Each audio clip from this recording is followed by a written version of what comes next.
Welcome to the Taking the Lead podcast, where we empower people to be unstoppable. I'm Leslie Hoskins with co-host Timothy Cunha and Alyssa Otis. Can you guys believe we're already into May? It's wild. I feel like March flew by, April flew by, and we're in the thick of it with summer getting ready to go. It's crazy. Timothy, what are you doing? What am I doing? Yeah, what's happening? In the middle of May, I'm headed to Minneapolis for a 75th anniversary for Alliance, the district up there. They've been supporting Leader Dog all these years. And so I'm going to go up there and say a big thank you for supporting Leader Dog and the clients. I love that. How many years have you been going there? Because I feel like it's been quite a few. Well, the Minneapolis, this is my first trip to Minneapolis. Is it? Okay. I was thinking you were going to see your puppy raisers. Maybe that's what I'm thinking. Are they Wisconsin? No, they lived in Wisconsin. I've been to Minneapolis. Yes, I've been to Minneapolis many times on my side stuff, but this is the first trip for Leader Dog. So, yes, I've been to Minneapolis maybe 4 or 5 times. You just travel so much for Leader Dog that we lose track. We definitely need you to keep us informed where you're going. Otherwise, it's Timothy somewhere in the U.S. talking to somebody. Right? We could just have a map of the U.S. and throw a dart and see where Timothy's at. Oh, my In all goodness. my adventures, Minneapolis is not my favorite airport. It is a tough airport if you have a connecting flight in there, if you've got a service animal. Sure. And you got a connecting flight. And especially if you got to get on one of the small commuter planes, it's about a mile and a quarter. And if you fly Delta and you have to get a connected flight like I did last year to go to North Dakota, I had to go. We had to literally run to the other plane. So if you ever fly in there, you got a service animal. Have a 2.5 hour layover and make it easier for you. That's good to know. Pro tip. Yeah. All the airports are so different. So knowing that is an insider scoop. Yeah. Very helpful. Yes. Very helpful. Yeah, and it'd be nice to order yourself an electric go-kart. Take you over There you go. With a little sidecar for your dog. Yeah. How cute would that be, cruising through the airport? I got pictures of Glacier riding that car, and it was on her Instagram, and she was just sitting there looking at everybody. She just, look at me, I'm on this little cart, and you all are walking out there. So. That's so funny. I love that. Yeah. We also, April, we just had the alumni board on campus. Yeah. Which was fantastic so time. Yes. So we had all 11 alumni board members on campus. We did like a social evening. We went bowling and had pizza and kind of everybody was able to get to know one another. Yeah, it was so good. And then we had a full day of meetings, which was fantastic to get a lot of work done and in-person discussion. Sometimes is just a little bit better. Mm-hmm. And then we wrapped up that evening with a nice dinner with the alumni board and the Leader Dog board. Yeah. And so it was just fantastic to mix and mingle. Good opportunity for everyone to meet each other, get to talk to people they've been talking to behind screens. Yes. For so long, doing so much, great work. And now let's all get together and celebrate it. Talk about next steps. Yes. We'll be welcoming a few new alumni board members here, which is exciting. So lots of big things. And of course, I have to mention. Can't forget about camp. Camp is happening. Oh, yeah. Yeah, we are getting geared up for teen summer camp. Gosh, our extended services team is deep in planning of getting everything ready for June for when this group of teens just comes and takes over campus. Yeah, and Teen O&M is happening. Teen O&M is happening. Wish I could come up there and enjoy all that. I know. Yeah, a few years late. I think you have to be age 16 or 17 there, Timothy, for teen summer camp. So sorry about that. You just missed the cutoff. You just missed it, though. So close. Yeah. So we got a lot of good things coming up at Leader Dog. So super, super exciting, gearing up for summer. And I hate winter, so super excited in general. So, but today we are taking you behind the scenes at Leader Dogs for the Blind to explore the many things that client experience team members do to make a client's stay on campus more enjoyable. Yes, we are so happy to welcome Andy Hernandez, our Client Experience Supervisor. Andy actually started at Leader Dog in 2021 as a Client Services Coordinator and then moved to this current role in 2023. Andy, it's great to have you on the podcast. Every time I see you, you got a smile on your face and you're always busy. So what brought you to Leader Dog way back when? Hi, everyone. Thank you so much for having me. It is such an honor to be part of your guys' podcast and honestly to be able to share just a little bit more with you guys and the listeners what really happens behind the scenes, because there's so much that happens. There's just so many moving pieces that have to bond to be able to do what we do. It's not easy, but honestly, it goes so smoothly because we have a great team. So prior to Leader Dogs, I was actually working as an underwriter. And while I was, making people's homes a dream and coming through, there was just something missing. Yeah. Someone that I used to work with, she was like, my sister works at Leader Dogs for the Blind. Have you ever heard about that? And I was like, no idea. So I'm coming from Mexico. This is a whole new world for me. So I just didn't know anything.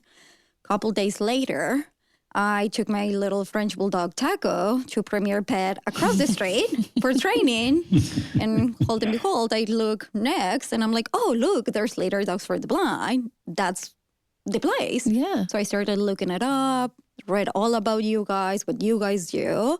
And you guys had an opening for a client services coordinator that requires Spanish. And I was like, hint, hint. Yes. All the stars are aligning there. Like, that's for me. I can do that. And the more I research and learn that you guys not only provided services for English speakers, but also support people in Mexico and other parts like Spain and people that speak Spanish in the US and Canada. I was like, well, this is a win-win. I can do something for someone else that is not just paperwork, but also use my Spanish and help some of my community that doesn't really have access to this type of services as much as here, right?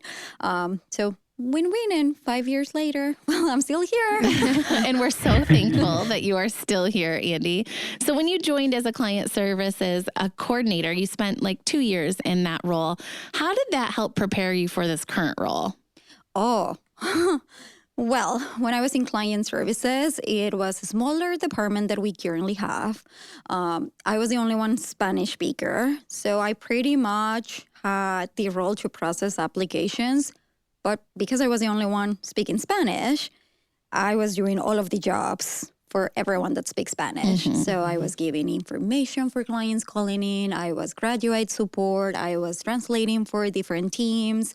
I was processing applications. I was supporting the guide dog school in Spain with paperwork and other stuff. So I really got a good look into how clients get to us, what they experience in our campus, but also what happens after that, which is anything graduate support, supporting our GDMIs, our extended services team with anyone that speaks Spanish. So I just had such a good opportunity to learn everything about that, which when I translated to this new role, when I'm in the residence, I'm able to support in a deeper way to clients with any questions they have, to other team members like the RAs.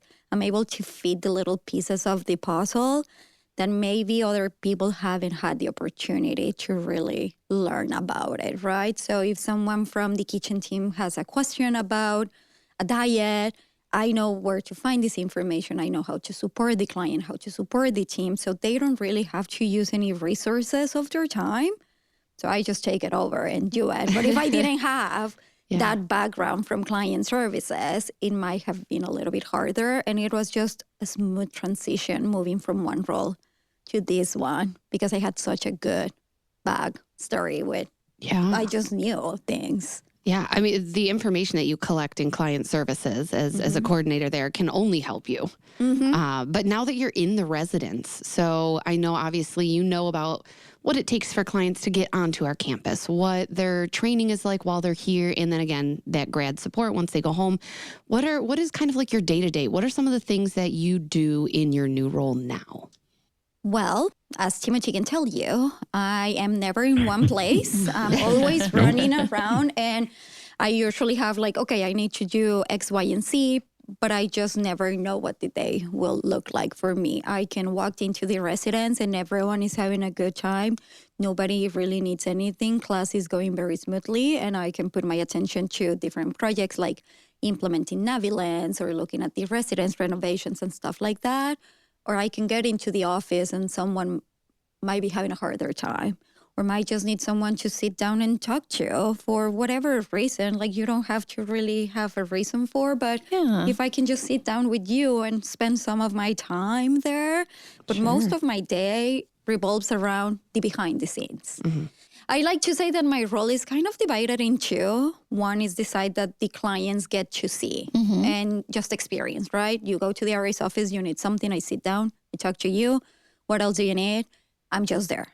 But the biggest part of my job is actually the behind the scenes. Like, I make sure that each department has everything that they need to do their own job without having to put any resources of their time or of their expertise in anything that is not related to them. For example, if you're training for a guide dog with us and we are coordinating a puppy raiser night for you, but there's a different date that we need to set up, I can tell the team in class, don't worry about it.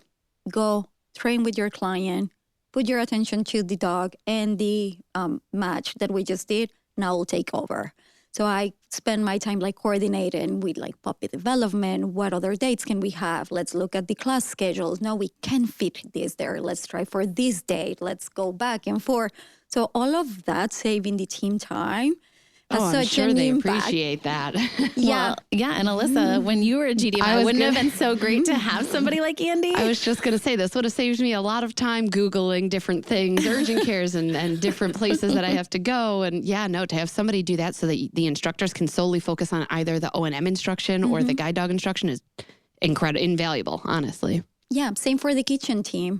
When we're coordinating class celebrations, the kitchen is so busy, especially with our celebrations getting, big. So Elizabeth can just go, which is our head of the kitchen. She can just go and say, hey, Andy, I realize that we have this many people. Can you please take care of this and find the diets, coordinate the seating arrangement and all of that? And she can just go back to the kitchen, do her stuff, prep her food, do the amazing things that they do. And then I work on the background, just getting things ready, even for incoming classes. I'm just running behind the scene. I like to say that we're always in class. That's true. I was going to say, I feel like that's accurate. Yeah, I'm always in class. I'm always prepping for You're something. always in class mode. I'm always in class mode because if I'm not like prepping for the class that is currently here, we have a deafblind class coming in and I'm supporting with interpreters. Teen summer camp is coming in and I have the nurses as well. So there's a lot of moving parts that just by me taking some of that weight out of other teams allows them to do their job, which translates to the clients just really not realizing when things might not be going well behind the scenes. Yeah. And we just keep smiling and saying everything is fine. How's your day going? I And we think just that's continue. that's half the battle, honestly, is it's okay if there's chaos going on behind, but everything that's actually happening, all of the training should be nice and calm and focused. And because of you and your incredible team that you have there, it seems like that's the case. And you're definitely saying behind the scenes, but everybody knows you. And everybody sees you running around all the time, working so hard. Timothy, what has been your experience when you've been on campus with Andy? Oh, every time I see Andy, she pops around. I mean, every time I turn around, there's Andy. And she's always busy. My biggest question to her is, do you ever get tired? I mean, man. Yeah. And how many people's on your team at Leader Dog? Well, I actually, just like the client experience, just like my role, it's fairly new. The team is also pretty new. So I have Aurora, which you guys have probably met. She's our Spanish-speaking interpreter, and she's the client experience support. She is vital. Amazing. We love Aurora. She is just a key piece of what we do. She helps me with anything that is interpreter related. She makes sure that all of our clients' logistics are in place, that all of our documents are accessible. If we have a request for something that we didn't anticipate, that it's like Braille or large print or any other type of format, she's the one that will do it. She is just on top. She was an RA for so many years, so she understands the residents deeply, so she can support with that. And I also have nurses. Just like my role, this is very, very new for us. The nurses, right now, we only have one. She helps us 10 hours per week, but anything that is incoming clients. She calls the clients, she checks if they have any medical needs, if they have any dietary requests, which translates to when the clients arrive. Even if it's a small thing like you need distilled water for your CPAP, we're going to make sure that we have that information. You have that water in your room. You don't have to bring it. Don't worry about that in your suitcase. Just our whole point is for you to get to our campus and be as comfortable as you can, and for you not to even worry about any of this. And the nurse helps us with that quite a bit. We're actually expanding to a second nurse that will provide support prior to approval, during the application process, to be able to help clients with questions regarding their stamina, or is this the right fit for me after a surgery on my foot? Supporting client services and extended services on the guide dog team to really make educated decisions when reviewing files, but also help clients that if we are not an option for you right now, these are things that you can do and put in place to eventually get to that point. And then, Timothy, I have all the interpreters. So I have 6 Spanish-speaking interpreters, 6 American Sign Language interpreters, and I have 5 to 6 co-navigators, which supports our deaf-blind clients with environmental information. So sometimes I'm 1, sometimes I'm 2, sometimes we're like 20. It just depends on the class and the day. But I love what you said, right? Your overall goal and objective is to make sure the clients are comfortable. When they're on campus, it can be a really stressful time, whether you're here for the white cane training or you're here for guide dog. We want not only our instructors to be able to focus on that training, but also the client. So kind of that downtime, the in-between lessons, that's where this role that you are now in really came about. We wanted people to be comfortable, calm, right? Focus on the training, have everything that they need taken care of. One of the things, too, that your team does that you're responsible for is we used to get a lot of comments about sometimes the evenings are kind of boring, right? We do so much during the day. It's busy, busy, busy. And then the evenings, there's not a whole lot of structured, planned activities. So can you tell us what you've done to address that? Yes, and that is a very interesting topic. So if you have any idea of how our classes work, so for orientation and mobility, it's pretty much every single week we have a new class, right? But for guide dog class is 9 to 12 per year. And each class is so unique in how the client's dynamics are. So my role kind of like started to see, okay, what are things that we can implement, and let's see if they stick and if people really likes them or not. Yeah. Right? So we started doing something called Wine and Cheese Social. Love that. I was going to say, who wouldn't like that? Oh my God. We did it like as an option for probably like 3 classes, and every single time clients were just signing up. And we started to see that the RAs love it. The kitchen team really enjoys putting together the little charcuterie boards. And we noticed that when we do this on guide dog class on Tuesday prior to us issuing their dogs, it's such a stressful night because you're so excited, but at the same time, you're so stressed, nervous. You don't know what you're going to get. Yeah. If you had a previous dog, you can have like those feelings. But we realized that if we put a social activity in place that is just, hey, let's just come to the banquet room, sit down, enjoy a little bit of cheese, your grapes, some jelly. Cheese makes everything better, really. For real. Yeah. Some nuts. We have like wine. We have beer. So it's just, let's come down and, enjoy the afternoon. Let's try to like just gather, make it relax. And everyone can talk about how they're feeling. The RAs come and sit down and be part of that. We implemented, besides that, live music on the last week of guide dog class. So fun. I love that. Oh, yeah. People really love it. We have a wonderful volunteer group that comes and play. They play in English. They play in Spanish. It's a big hit.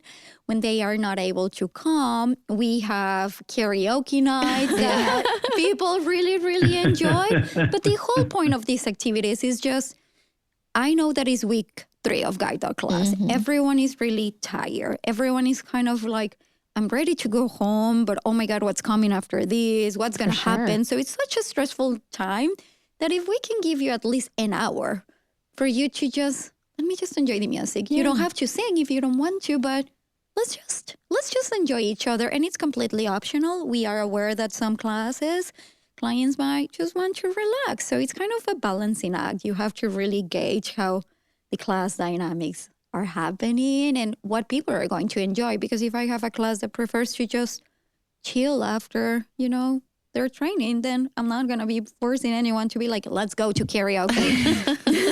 Let's sing Baby one more time because I want to. So it's kind of a balancing act. Sign me up for that karaoke. I'll sing Achy Breaky Heart. There you go. Perfect. I will have a spot for you, Timothy. But it's just, just figuring out how to help. And for those classes that maybe the clients are not as engaged or don't really look for any afternoon activity, we just leave it optional. We tell them what's available. Yeah. This is all that we can do. But please just feel free to do whatever you want. That's fantastic. Anytime, because I love the idea that it's not required, but people can go. Because I've heard the same thing as you say, oh, it's Fiesta night tonight, and everybody, the buzz about town. I want to go to Fiesta night. I want to go to Fiesta. And they put balloons up, and they got streamers, and we're making stuff from scratch in the kitchen. I don't even know where half that stuff comes from, but it's incredible. And people want to be involved in this. And then again, if somebody doesn't, or maybe they need a quiet night, they can just go back to their room or hang out. It's fantastic. You've done such great work in just your couple years in this role, and you can tell your team, you take such pride in what you do. I also love that you've been mentioning how personalized it is, right? Each individual team and class coming in is so different, and you kind of follow and take their lead, which is fantastic. What else is there in this role that we haven't discussed yet? Is there any other missing pieces or anything that you're looking forward to in the future here? Well, as we continue to expand, especially with a renovation coming in, I'm really looking forward to our team, along with clients, to really check the residents and what can we do to improve this experience. Not only, putting Braille in large print, but really, what else can we put in place for clients to have a better experience, regardless of what it is?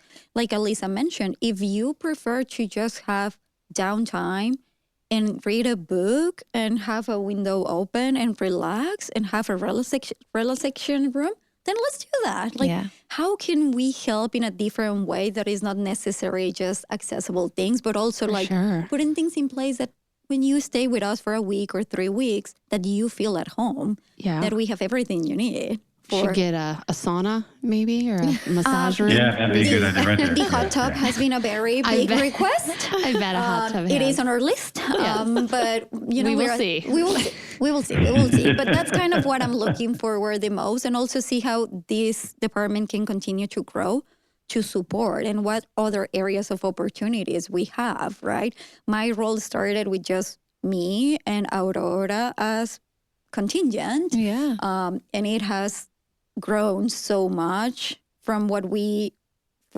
I interview for, right? We continue to grab more and more stuff and getting more and more involved, because anything is the client experience, right? Anything really can be the client experience. So the more that we learn about what we do and how this impacts clients, the more that we can put things into place to make sure, just like the nurse, we realize there was a need for a nurse. Now we're hiring a second nurse. So there's things that we can support that will have a deep impact in the actual experience, that it's just behind the scenes. Well, Andy, I'm going to tell you, every time I come up and I talk to the clients, how much they feel so comfortable there and how everything is catered to their, their diet or whatever they need. And that just takes that stress away, that they don't have to worry about it, that somebody's there behind the scenes taking care of everything, and they love it. So good job, Andy, and your team. Well, thank you. It truly is a team effort. We are if you can picture the insides of a clock, we're really just a good well-oiled machine. Everything blends and everything works and everything flows, but it's because we really have a great team and everyone cares so deeply. Without one of those pieces, we will not be able to do it. But thank you. We know that you are trying to make it as comfortable for clients when they're coming onto campus, but it can still be concerning. It can still be nerve-wracking for some of our clients. Is there anything that you can tell these clients, ahead of time, or just even right now on the podcast of things that don't be nervous, this is what you need in order to be ready to come onto campus? When I was in client services and I used to schedule classes, I used to tell all the clients, think about this as a hotel. Think about things that you can get in a hotel. And don't stress about any of that. We have shampoo, we have conditioners, we have snacks. The girls in client services used to make fun of me because I was like, and we have chips, and we have Doritos, and we can do this for you, and we can do that for you. But traveling, I want you to feel that, yes, it's going to be stressful. Yes, it's going to be hard, not only physically, but mentally hard. But we got you. If you get here and you find that you don't really like what we have, then just let us know and we will make an accommodation for you. So we recognize that it's hard. We recognize that it's not the easiest. We recognize that it takes a lot to take the first step and say, I'm going. Mm-hmm. But we're here for you, and anything, even if it's just clothes, don't go out there. If you live in Texas and you're coming in January, don't get a coat. Don't get a snow boots. We got you. Yeah. We got you. That's the whole point, right? I want to take as much stress as we can from you. So you're like a concierge service. I was just going to say, do we have wake-up calls? Or we do, actually. If you let us know that you need a wake-up call for breakfast, of course we can do that. But that's what I would like for them to know. Also, be nice to yourself. Give yourself grace. Don't put so much pressure. There's going to be good days. There's going to be bad days. But one, we're here for you. Mm-hmm. And two, what's the worst that can happen if you want to take a break? Well, take a break. Mm-hmm. We personalize our training. So don't put that much pressure on your training because it can have an impact. And the whole point is to have you experience this as relaxed and comfortable as we can. I love that. That's so important. And I'm so glad you're sharing this message with our clients because we do talk about how much work and try to anticipate what's going to happen. But knowing that you are there, Andy, and your team and everybody at Leader Dog is so flexible and want it to be an individualized experience. Thank you for the work that you do. I think this has just been an incredible opportunity to share really all that work that does go on, like you said, behind the scenes, coordinating and make sure that instructors and clients alike all have what they need. That's fantastic. Thank you. And thank you so much for listening to the Taking the Lead podcast. I'm Alyssa Otis with host Timothy Cuneo and Leslie Hoskins. We hope you enjoyed learning about the client experience and the important role that Andy and her team have. Please join us next time as we continue to dive into the world of blindness. Yes, and if you'd like to learn more about applying to Leader Dog, you can head to leaderdog.org or call us at 888-777-5332. Don't forget, you can reach us at takingthelead@leaderdog.org with any questions or ideas. If you liked today's podcast, make sure to hit subscribe and check us out wherever podcasts stream.